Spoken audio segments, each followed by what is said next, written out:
చేగుండి హరిరామ జోగయ్య కాస్త పవన్ చెవిలో జోరీగలా మారారు.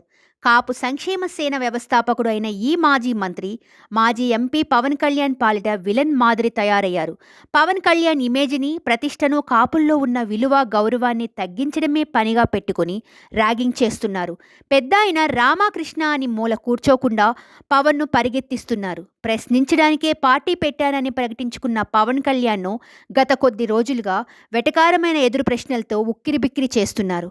కాపులకు ప్రాధాన్యం దక్కాలని కోరుకునే ఈ సీనియర్ మొన్న మధ్య జనసేనకు కనీసం 60 ఎమ్మెల్యే సీట్లు కేటాయించాలని డిమాండ్ చేస్తూ ఒక లేఖ రాశారు. అసలు పవన్కు ఎన్ని సీట్లు ఇస్తారో తెలియని పరిస్థితి ఉంది. పొత్తులో భాగంగా ఓ 25-20 సీట్లు చంద్రబాబు ఇస్తాడేమోనని జనసైనికులు భావిస్తున్న తరుణంలో మాకు ప్రాధాన్యం ఇవ్వాలంటూ మొన్న జోగయ్య రాసిన లేఖ చర్చనీయాంశమైంది. కాపులు దాదాపు 50 నియోజకవర్గాల్లో బలంగా ఉన్నారని, ఆయనకు ఎందుకు ఊడిగం చేయాలని ప్రశ్నిస్తూ జోగయ్య లేఖ రాశారు. అదెలా ఉండగానే ఇప్పుడు నేను మరో బాణం స్పందించాను.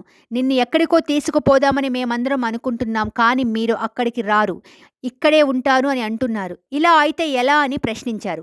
అసలు ఆ కూటమికి చంద్రబాబే నాయకుడు, ఆయనే ముఖ్యమంత్రి అంటూ మొన్న లోకేష్ సైతం ప్రకటించారు.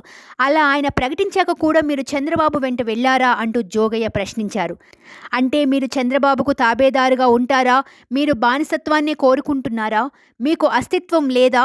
కాపుల ఆత్మగౌరవం కాపాడే బాధ్యత లేదా అంటూ జోగయ్య వేసిన ప్రశ్నలు పవన్ను గుక్క తిప్పుకోనివ్వడం లేదు.